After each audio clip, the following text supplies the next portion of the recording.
12,000 ಕೊಡೋದು ಬಿಡೋದು ಬೇರೆ ಮಾತು. ಅಷ್ಟಾಗಿದೆ, ಕೊಡಬೇಕು ಅಂದರೆ ಕೊಡು, ಅದೆಲ್ಲ ನನ್ನ ತಕರಾರು. ಆದರೆ ಸದಾನಂದ್ ಹೇಳಿದ್ದಕ್ಕೆಲ್ಲ ನೀನು ಒಪ್ಕೊಂಡು ನನ್ನ ಮುಂದೆ ಬಂದು ಕೊರ್ಗೋದು ಸರಿಯಲ್ಲ. ನಿಮ್ಮ ಮುಂದೆ ಹೇಳ್ಕೊಳ್ದೆ ಇನ್ಯಾರ ಮುಂದೆ ಹೇಳ್ಬೇಕೆ? ಸದಾನಂದ್ಗೆ ಹೇಳ್ಕೊ. ನಾನು ನೋಡ್ತಲೇ ಇದ್ದೀನಿ, ದಿನಾಗ್ಲೂ ಅವನು ಒಂದು ಹೊಸ ಸ್ಕೀಮ್ ಮಾಡ್ತಾನೆ. ನೀನು ಹಿಂದು ಮುಂದೆ ನೋಡದೆ ಅದ್ರಲ್ಲಿ ಸಿಕ್ಕಾಕೋತೀಯ. ಸಿಕ್ಕಾಕೊಳ್ಳೋದು ಅಂತ ಅಲ್ಲ ಪೂರ್ಣಿ, ಅವನು ನಮಗೆ ಸಹಾಯ ಮಾಡಿದ್ದಾನೆ. ನಾನು ಅವನಿಗೆ 38 ಲಕ್ಷ ರೂಪಾಯಿ ಕೊಡಬೇಕು. ನಾವು ಕಷ್ಟದಲ್ಲಿದ್ದಾಗ ಅವ್ನು ದುಡ್ಡು ಕೊಡದೇ ಇದ್ದರೆ ನಾವು ಈ ಮನೆ ಕೊಂಡ್ಕೊಳಕ್ಕಾಗ್ತಿರ್ಲಿಲ್ಲ. ಒಂದಕ್ಕೊಂದು ಸಂಬಂಧ ಇಲ್ಲ. ಏನು ಹೇಳ್ತಿದ್ಯಾ ಪೂರ್ಣಿ? ನೋಡು, ಅವನು ನಮಗೆ ಸಹಾಯ ಮಾಡ್ದ ನಿಜ. ಅದಕ್ಕೆ ನಾನು ನೀನು ಯಾವಾಗಲೂ ಅವನ ಋಣದಲ್ಲಿರೋಣ. ಆದರೆ ಅವನು ನಮಗೆ ಸಹಾಯ ಮಾಡ್ದ ಅಂತ ಅವನು ಹೇಳಿದ್ದೆಲ್ಲ ಮಾಡೋಕ್ಕಾಗತ್ತಾ? ಹೇಳಿದ್ದೆಲ್ಲ ಅಂದರೆ ಈಗ ಅವನು ಕಮಿಷನ್ನು ರೆಫರಲ್ಲು ಅನ್ನಲ್ಲ.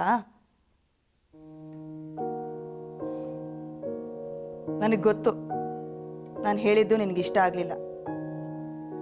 ಆದರೆ ಅವನು ಎಂಥವ್ರ ಜೊತೆ ಬಿಸ್ನೆಸ್ ಮಾಡ್ತಾ ಇದ್ದಾನೆ ಅಂತ ನಿನಗೆ ಗೊತ್ತಾ? ಈಗ ಈ 12,000 ಬಿಲ್ಲೇ ತಗೋ, ಹೀಗಾಗತ್ತೆ ಅಂತ ನಿನಗೆ ಗೊತ್ತಿತ್ತಾ? ನಮ್ಮ ನರ್ಸಿಂಗ್ ಹೋಮು ಆ ಹೈಟೆಕ್ ಆಸ್ಪತ್ರೆಗೆ ಮಾರಿದ್ರೆ ನಾಳೆ ಏನಾದರೂ ಆದರೆ ಅದ್ರ ಹೊಣೆ ಯಾರು? ನಾನು ಒಬ್ಬನೇ ಅಲ್ಲ ಪೂರ್ಣಿ, ಬೇರೆ ಪಾರ್ಟ್ನರ್ಸ್ ಆಸಕ್ತಿ ತೋರಿಸ್ತಿದ್ದಾರೆ. ಬೇರೆಯವ್ರ ವಿಚಾರ ಬಿಡು ಹರ್ಷ. ನೀನು ಮಾಡ್ತಿದ್ಯಾ ಅಂತ ಅವ್ರು ಮಾಡ್ತಿದ್ದಾರೆ ಅಂತ ನೀನು. ಅವರು ಸದಾನಂದನ ಯಾಕೆ ನಂಬ್ತಾರೆ ಅಂತ ಯೋಚಿಸಿದ್ಯಾ? ಸದಾನಂದ ಯಾರಿಗೂ ಮೋಸ ಮಾಡಲ್ಲ. ಮೋಸ ಮಾಡ್ತಾನೆ ಅಂತಿಲ್ಲ, ಮೋಸ ಹೋಗ್ಬೋದು ಅಂತೀನಿ.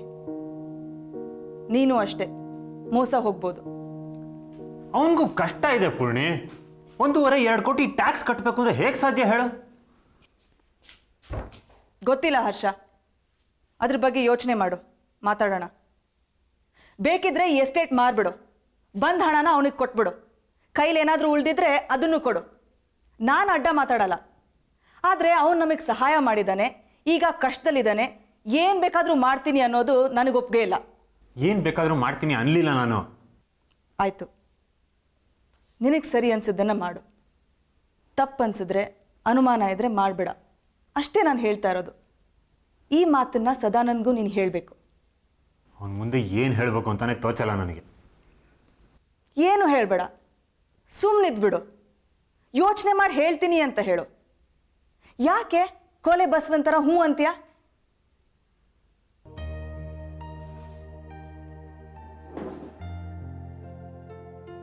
ಹರ್ಷ, ನಾನು ನಿನ್ನನ್ನು ಕೇಳ್ಕೊತಿದ್ದೀನಿ.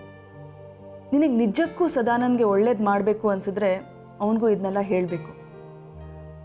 ಅದು ಯಾರನ್ನೋ ಡೈರೆಕ್ಟರ್ಸ್ನ ಕಟ್ಕೊಂಡು ಅವನ ಕಂಪನಿಯಿಂದ ಕೋಟ್ಯಾಂತರ ರೂಪಾಯಿ ಟ್ಯಾಕ್ಸ್ ಕಟ್ಟಬೇಕು ಅಂದರೆ ಅವನಿಗೆ ಎಷ್ಟು ವಿವೇಚನೆ ಇದೆ ಅಂತ ಯೋಚಿಸ್ಬೇಕೋ ಬೇಡವೋ? ಒಂದು ತಪ್ಪು ಮಾಡಿ ಅದರಿಂದ ಪಾರಾಗೋಕೆ ಇನ್ನೊಂದು ತಪ್ಪು ಮಾಡೋದು ಬೇಡ. ಇದರಿಂದ ಹೆಚ್ಚು ಕಮ್ಮಿ ಆದರೆ ಏನು ಮಾಡ್ತೀಯಾ?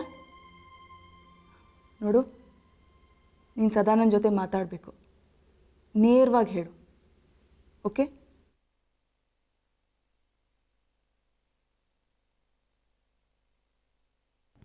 ಹೀಗೆ ಕತ್ತಲಲ್ಲಿ ಮಾತಾಡ್ತಾ ಕೂತ್ರೆ ನನಗೆ ನಿದ್ದೆ ಬರಲ್ಲ ಅಂತ ಸೂಕ್ಷ್ಮವಾಗಿ ಹೇಳಿಬಿಡು. ಲೋ ನರಸಿಂಹ, ನೀನು ನಿನ್ನ ನಾಜೂಕೋ. ನನಗೆ ತೋಚಿದ ರೀತಿಯಲ್ಲಿ ಅವನಿಗೆ ಎಚ್ಚರಿಕೆ ಕೊಟ್ಟಿದ್ದಾಯಿತು. ಅವನ ಮನಸ್ಸಲ್ಲಿ ಏನಿದೆ ಅಂತ ಅವನಿಗೆ ಇನ್ನೂ ಸ್ಪಷ್ಟವಾಗಿಲ್ಲ. ಅದೇನೋ ಮಂಪರ ಪರೀಕ್ಷೆ ಅಂತಾರಲ್ಲ, ಅದನ್ನು ಮಾಡಿಸ್ಬೇಕೋ ಏನೋ ದೇವರಿಗೆ ಗೊತ್ತು. ನಾಟಕ ಸಂಗೀತ ಮಾಡ್ಕೊಂಡು ಅಲ್ದಾಡಿದ್ರೆ ಹೀಗೆ ಬುದ್ಧಿ ಕೆಡದೆ ಇನ್ನೇನಾದೀತು? ಲೋ ಹಿರಿಯಣ್ಣ, ಅದಕ್ಕೆ ಒಂದು ಮದುವೆ ಮಾಡಿಸ್ಬಿಡ.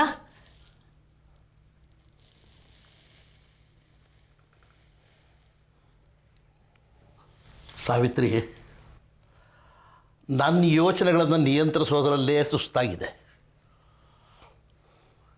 ನೀವುಗಳಿಲ್ಲಿಗೆ ಬಂದು ತಲೆಗೊಂದು ಅಂತ ಉಪಾಯಗಳನ್ನು ಕೊಡೋದು ಬೇಡ. ನಿಮ್ಮ ಮುಂದೆ ಆಡಿದ್ದೇ ತಪ್ಪಾಯಿತು. ಅದಕ್ಕೂ ವಯಸ್ಸಾಯ್ತಲ್ಲೋ, 23-24. ಆ ವಯಸ್ಸಲ್ಲಿ ನನಗೆ 3 ಮಕ್ಕಳಿದ್ರು. ಅದೆಲ್ಲ ಹಳೆ ಕಾಲ ಸಾವಿತ್ರಿ. ನಾನು ಕಾಲೇಜ್ನಲ್ಲಿರಬೇಕಾದ್ರೆ ಲಗ್ನ ಪತ್ರಿಕೆ ಮಾಡಿ ಮುಗಿಸಿದ್ರು. ಆ ಹುಡುಗಿ ಯಾರು ಅಂತ ಕೂಡ ಗೊತ್ತಿರಲಿಲ್ಲ. ಈಗೆಲ್ಲ ಇಂಟರ್ನೆಟ್ನಲ್ಲೇ ಒಬ್ರನ್ನೊಬ್ರು ನೋಡ್ಕೋತಾರೆ.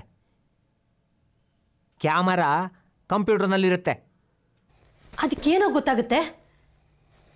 ಹಿರಿಯಣ್ಣ, ನಾನು ಹೋಗಿ ಮಾತಾಡ್ಲಾ? ಈ ಕಡೆ ಹುಡುಗಿನ ತಂದ್ಕೊಂಡ್ರೆ ತೋಟ ಮನೆ ಎಲ್ಲ ಚೆನ್ನಾಗಿ ನೋಡ್ಕೋತಾಳೆ, ನಿನಗೂ ಒಳ್ಳೇದಾಗುತ್ತೆ. ತಂದು ಕೊಟ್ಟು ಏನು ಬಗೆಹರಿಯೋದಿಲ್ಲ. ನೆಟ್ಟಿಗೆ ಇನ್ನೂ ಓದು ಮುಗಿಸ್ತಿಲ್ಲ.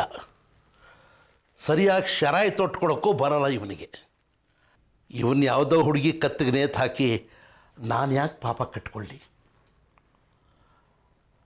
ತನ್ನ ಬದುಕನ್ನು ಸರಿ ಮಾಡ್ಕೊಳ್ಳೋ ಯೋಗ್ಯತೆ ಇಲ್ಲದವ್ರಿಗೆ ಇನ್ನೊಂದು ಜೀವದ ಜವಾಬ್ದಾರಿ ವಹಿಸೋದಾದರೂ ಹೇಗೆ ಸಾವಿತ್ರಿ?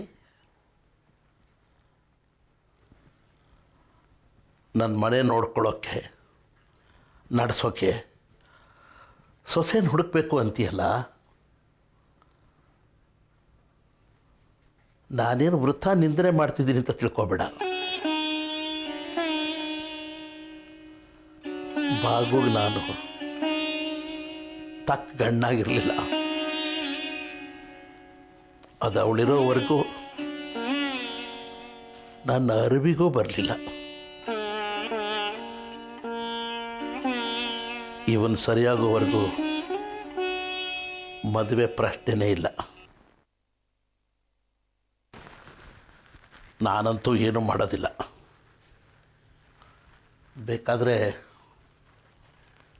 ಅವನ ಅಣ್ಣಂದ್ರೆ ಮಾಡಲಿ,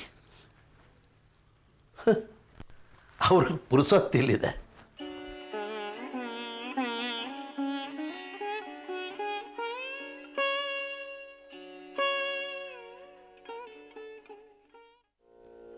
ಯಾಕಪ್ಪ ಹಾಡು ಯಾಕೆ ನಿಲ್ಲಿಸ್ಬಿಟ್ಟೆ?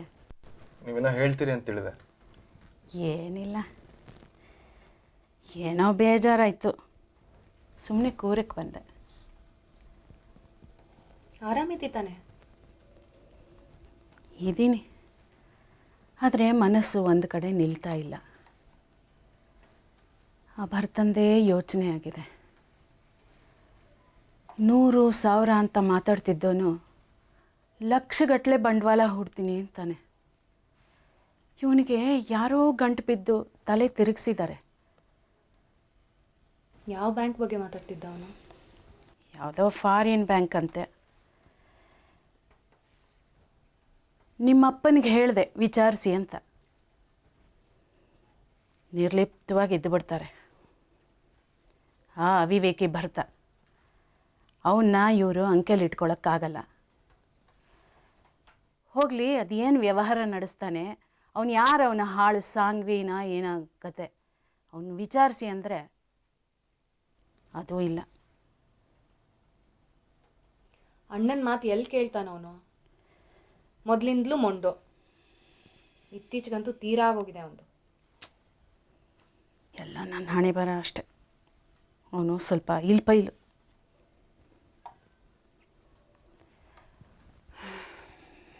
ನಿಂಗೊಂದು ಸ್ವಭಾವ ಗೊತ್ತು. ಅವನು ಹಿಸ್ಸೆ ಸಿಗೋವರೆಗೂ ಅವ್ನು ಬಿಡೋದಿಲ್ಲ, ಮಾತಾಡ್ತಾನೇ ಇರ್ತಾನೆ ಅದ್ರ ಬಗ್ಗೆ. ಅವ್ನಿಗೇನು ಬೇಕೋ ಕೊಟ್ಬಿಡಿ, ಏನಾದರೂ ಮಾಡ್ಕೊಳ್ಳಿ. ಏನಾರು ಮಾಡ್ಕೊಳ್ಳಿ ಅಂತ ಸುಮ್ಮನಿರಕ್ಕಾಗತ್ತೇನೆ ಭಾವನಾ? ಭೂಮಿ ಒತ್ತೆ ಇಟ್ಟು ಸಾಲ ಪಡಿತೀನಿ ಅಂತಾನೆ. ಅಮ್ಮ, ನೀನು ಅಣ್ಣ ನನ್ನ ಹತ್ರ ಕೊರಗಬೇಡಿ. ಅವನಿಗೆ ಬುದ್ಧಿ ಹೇಳಿ. ಆಗಲಿಲ್ಲ ಅಂದರೆ ಬೇರೆಯವ್ರ ಕೈಲಿ ಹೇಳಿಸಿ. ನನ್ನ ಮನ್ಸಿಗೆ ಬಂದ ಹಾಗೆ ಮಾಡ್ತೀನಿ ಅಂತ ಅವನು ಅಂದರೆ ನೀವೇನು ಮಾಡೋಕ್ಕಾಗಲ್ಲ. ಆದರೆ ಅವನು ಪಾಲು ಹಿಸ್ಸೆ ಅಂತೆಲ್ಲ ಮಾತಾಡ್ತಿದ್ರೆ ನಂಗೆ ಅಸಹ್ಯ ಆಗತ್ತೆ. ಅವನಿಗದೇನು ಬೇಕೋ ಕೊಟ್ಬಿಡಿ. ಅವ್ನು ಮಾತಾಡೋದು ನಿಲ್ಸಿದ್ರೆ ಸಾಕು. ಭೂಮಿ ಕಳ್ಕೊಂಡ್ರೆ ಹಾಗೇನಾದರೂ ಆದರೆ ನಾನು ಬ್ಯಾಂಕಿಂದ ಬಿಡಿಸ್ಕೋತೀನಿ.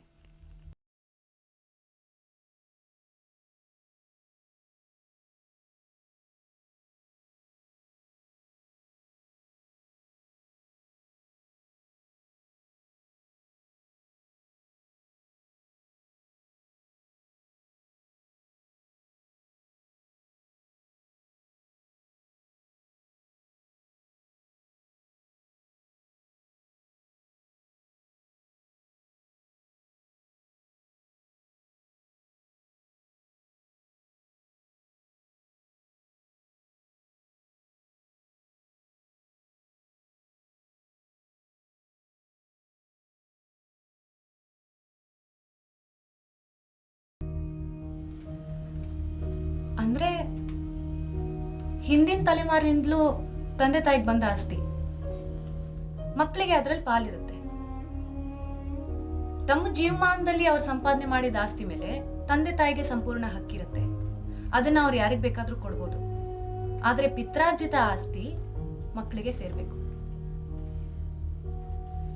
ಇದೆಲ್ಲ ನಿಮಗೆ ಹೇಗೆ ಗೊತ್ತು? ಇವರು ಕಾಶ್ಮೀರದಲ್ಲಿ ತೀರ್ಕೊಂಡಾಗ ಅವ್ರ ಮನೇಲೂ ಈ ವಿಚಾರವಾಗಿ ವಿವಾದ ಎದ್ದಿತ್ತು. 49 ಜನ ದಾಯಾದಿಗಳು, ಕಡೆಗೆ ಒಬ್ಬ ಲಾಯರ್ನ ಹಿಡಿದು ಇದನ್ನ ಪರಿಹರಿಸ್ಬೇಕಾಯ್ತು. ನನಗೊಂದು ಸೈಟ್ ಬಂತು, ಅದನ್ನ ಮಾರಿ ಬಂದ ಹಣನ ಫಿಕ್ಸೆಡ್ ಡಿಪಾಸಿಟ್ ಅಲ್ಲಿ ಹಾಕಿದ್ದೀನಿ. ಅಗ್ರಹಾರದಲ್ಲಿ ನನಗೂ ಹಕ್ಕಿರುತ್ತಾ? ಹೋ, ನಾನು ಮನೆ ಬಿಟ್ಟು ಓಡೋಗ್ಬೇಕು ಅಂತೆಲ್ಲ ಅನ್ಕೊಂಡಿದ್ದೆ. ನಿಮ್ದೇ ಮನೆ ಅದು, ಬಿಟ್ಟು ಎಲ್ಲಿಗೆ ಓಡ್ತೀರಿ? ನಾನು ಹಾಗೆ ಯೋಚಿಸಿರ್ಲಿಲ್ಲ. ನಿಮ್ಮ ಅಣ್ಣಂದ್ರಿಗೆ ಎಷ್ಟು ಸಿಗ್ಬೇಕು ನಿಮಗೂ ಅಷ್ಟೇ ಸಿಗ್ಬೇಕು. ಓ,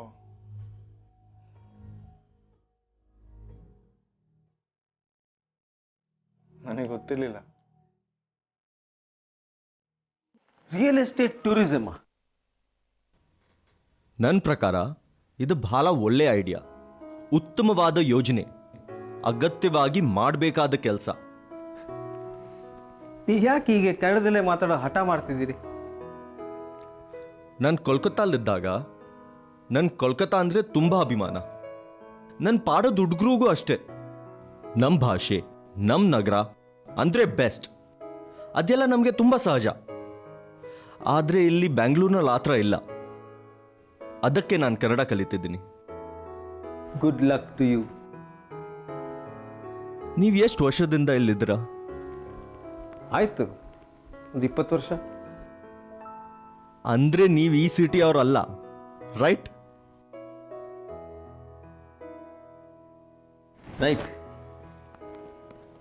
ನಾನು ಮೂಲ ಸೀತಾರಾಮ ಅಗ್ರಹಾರದವನು. ಈ ಊರಿನಲ್ಲಿ ಈ ಊರವರು ಯಾರೂ ಇಲ್ಲ, ಎಲ್ಲ ಬೇರೆಯವರು. 20 ವರ್ಷದಿಂದ ಇಲ್ಲಿದ್ದೀರಾ, ಆದರೆ ನಿಮ್ಮೂರು ಬೇರೆ. ನನ್ನ ಒಂದು ಫ್ರೆಂಡ್ ಇದ್ದಾರೆ, 200 ವರ್ಷದಿಂದ ಅವ್ರ ಫ್ಯಾಮಿಲಿ ಇಲ್ಲೇ ಇದೆ. ಆದರೆ ಇವತ್ತು ಅವ್ರು ಬೇರೆಯವರೇ.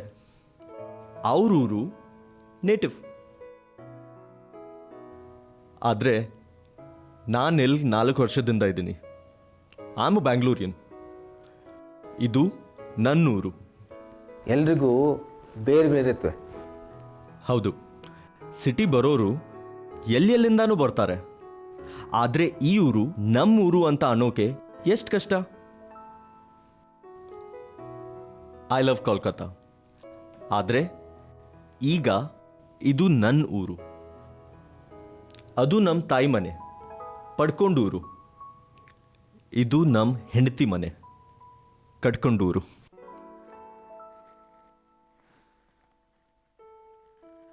ಹರ್ಷ ಹೇಳ್ದ ನೀವೊಂದು ಪುಸ್ತಕ ಬರೀತಿದ್ದೀರಂತೆ. The old man of Ashoka pillar. ನಿಮಗೆ ಗೊತ್ತಾ who's the founder of Bangalore? Kempegowda. Which one? First or second? ಇಬ್ರು ಇದ್ರ? ಮೂರನೇ ಕೆಂಪೇಗೌಡನೂ ಇದ್ರು. ಹೌದಾ? ಫೌಂಡರ್ ಮೊದಲನೇ ಕೆಂಪೇಗೌಡ ಪೇಟೆ ಕಟ್ಟಿದ್ದು. ಸೆಕೆಂಡ್ ಕೆಂಪೇಗೌಡ 4 ಗೋಪುರ, 4 towers. ಮೂರನೇ ಕೆಂಪೇಗೌಡ ಬ್ಯಾಂಗ್ಳೂರ್ನ ಸೋತ್ರು. He went to Magadi. ಇದೇನಾ ರಿಯಲ್ ಎಸ್ಟೇಟ್ ಟೂರಿಸಮ್? ಇಲ್ಲ, ಇದು ವ್ಯಾಲ್ಯೂ ಎಡಿಷನ್. ಆದರೆ ಯಾರಿಗಾದ್ರೂ ಜಾಗ ಮಾರಬೇಕಂದ್ರೆ ಈ ಜಾಗ ಹೆಸರು BTM ಲೇಔಟ್ ಅಂತ ಅನ್ನೋದು ತುಂಬ ಬೋರು. ಆದರೆ ಅಲ್ಲಿ 1000 year old ಹೊಯ್ಸಾಲ ಟೆಂಪಲ್ ಇದೆ ಅಂತ ಅಂದರೆ ವಾವಾ, ತುಂಬ ಇಂಟ್ರೆಸ್ಟ್ ಬರುತ್ತೆ. BTM ಲೇಔಟ್ ಅಲ್ಲ, ನಾನು ನಂಬೋಲ್ಲ. ಅದನ್ನು ನಂಬೋ ಹಾಗೆ ಮಾಡಬೇಕು. ಅದಕ್ಕೆ ನಾನು ಬ್ಯಾಂಗ್ಳೂರ್ ಹಿಸ್ಟ್ರಿ ಕಲಿತಾ ಇದ್ದೀನಿ. ರಿಯಲ್ ಎಸ್ಟೇಟ್ ಜೊತೆಲಿ ಸ್ವಲ್ಪ ಟೂರಿಸ್ಟ್ ಗೈಡ್ ಇದ್ದರೆ ಹೇಗಿರುತ್ತೆ? ಈಗ BTM ಲೇಔಟ್ನಲ್ಲಿ BTM ಅಂದರೆ ಏನು? ನನಗೆ ಗೊತ್ತಿಲ್ಲ. ಸಿ, ಇಷ್ಟು ಮಾತ್ರ ಹೇಳಬಲ್ಲೆ. ನಿಮ್ಮ ಐಡಿಯಲ್ಲಿ ನನಗೆ ಭಾಳ ಕುತೂಹಲ ಇದೆ. ಅದಕ್ಕೆ ನನಗೆ ಒಬ್ಬ ಒಳ್ಳೆ ಅಸಿಸ್ಟೆಂಟ್ ಬೇಕು. ನೋಡೋಕೆ ಮಾಮೂಲಿ ರಿಯಲ್ ಎಸ್ಟೇಟ್ ಏಜೆಂಟ್ ಥರ ಇರಬಾರ್ದು. ಅಯ್ಯೋ ಪಾಪ ಟೈಪು. ಆ ಥರ ಯಾರಾದರೂ ಗೊತ್ತಾ ನಿಮಗೆ?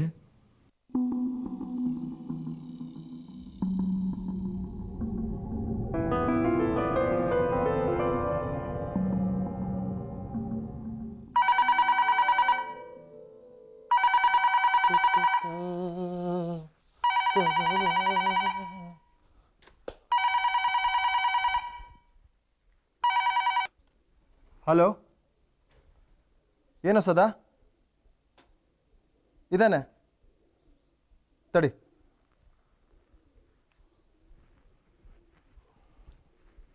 ನಿನಗೆ ಸದಾನಂದ.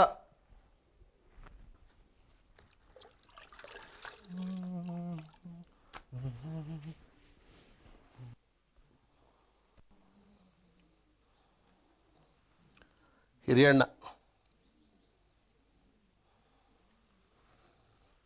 ಹೇಳು. ಕೇಳ್ತಿದ್ದೀನಿ, ಹೇಳಯ್ಯ. ಪುಟ್ಟನ್ಗ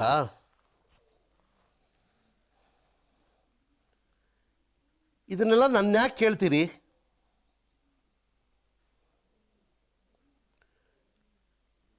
ನೀವೇನು ನಿರ್ಧಾರ ಮಾಡಿದಾರೋ ಹಾಗೆ ಆಗಲಿ. ಅವನ್ನೇ ಕೇಳಿ. ನಾನೇನೂ ಮಾತಾಡಲ್ಲ. ಬೇಕಿದ್ರೆ ಅವನಿಗೆ ನೀವು ಹೇಳಿದ್ದನ್ನು ದಾಟಿಸ್ತೀನಿ ಅಷ್ಟೆ. ಆಯಿತು.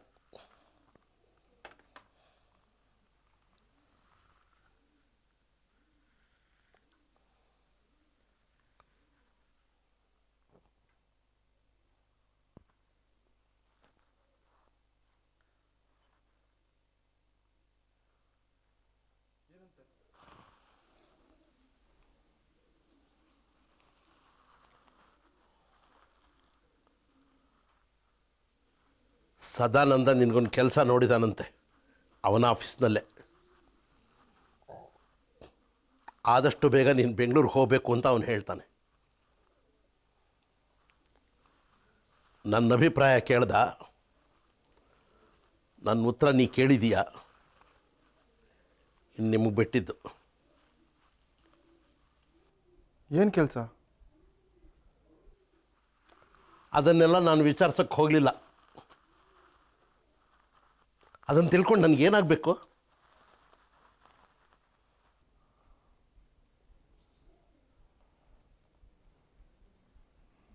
ನನಗೆ ಹೇಳಲಿಲ್ಲ ಅವನು. ನನಗೆ ತೊಂದರೆ ಆಗುತ್ತೆ ಅಂತ ಅವನಿಗೆ ಅನಿಸಿದೆ. ನನ್ನ ಕೇಳ್ದ. ನಿನ್ನ ಕೇಳೋ ಅಗತ್ಯ ಅವನಿಗೆ ಕಂಡಿಲ್ಲ, ಕೇಳಲಿಲ್ಲ. ಬೇಕಾಗಿದ್ರೆ ಹೋಗು, ಇಲ್ಲ ಇಲ್ಲೇ ಇರು, ನಿನ್ನಿಷ್ಟ. ನನ್ನ ಸಲುವಾಗಿ ಏನೂ ಮಾಡಬೇಕಾಗಿಲ್ಲ ನೀನು. ಕೆಲಸ ಏನಂತಲೂ ಗೊತ್ತಿಲ್ಲ. ಗೊತ್ತಾದರೆ ಸರಿ ಸರಿ ಅಲ್ಲ ಅಂತ ಹೇಳೋದಕ್ಕೆ ಏನು ನಿನ್ನ ಅನುಭವ?